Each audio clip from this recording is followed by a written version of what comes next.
বছর শেষের পথে নতুন বছরকে স্বাগত জানাতে আমরা সবাই উদগ্রীব হয়ে আছি। আশা করি এই বছরটা আপনাদের সবার ভালো কেটেছে। আগামী বছরও আরও নতুন আনন্দ নিয়ে সবার জীবনে আসুক। এই সময়ের জন্য একদম পারফেক্ট এই ওয়ান পট মিলটা। চলুন রেসিপিটা শুরু করি। এর জন্য একটা ভালো চাল লাগবে। এই চালটা নিয়ে নিয়েছি। পরিমাণ আপনারা বুঝে নিয়ে নেবেন। প্রতিদিনের একঘেয়ে ডাল ভাত থেকে, মাছের ঝোল থেকে একটু সরে গিয়ে এই রান্নাটা, যেহেতু এখন উৎসবের মরশুম চলছে, এই চালের সাথে আমি অল্প একটুখানি এখানে গোবিন্দভোগ চাল নিয়ে নিলাম। একটু ভালো করে ধুয়ে ভিজিয়ে রাখবো। এদিকে দেখুন গাজর, ফুলকপি, মটরশুঁটি, আলু একটুখানি ভাপিয়ে নিয়েছি।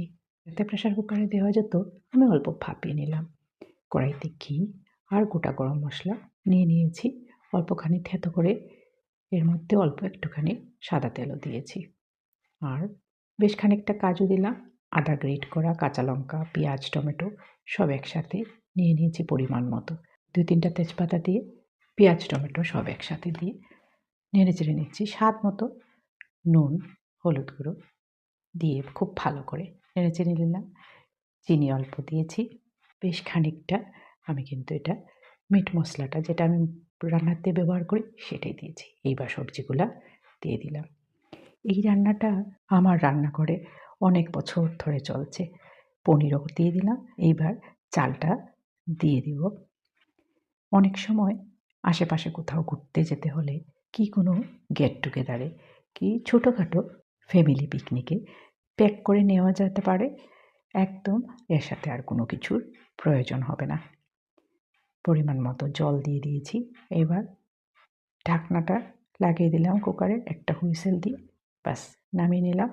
রেডি হয়ে গেল ওয়ান পট মিল। আজকাল খুব ট্রেন্ডিংয়ে চলছে।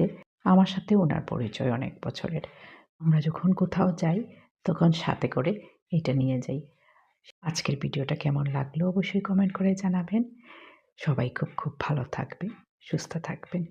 আমার এই ছোট্ট ছোট্ট ভিডিওগুলো যদি আপনাদের ভালো লেগে থাকে তাহলে অবশ্যই পাশে থাকার অনুরোধ রইল। পরের ভিডিওতে দেখা হচ্ছে। টাটা সবাইকে।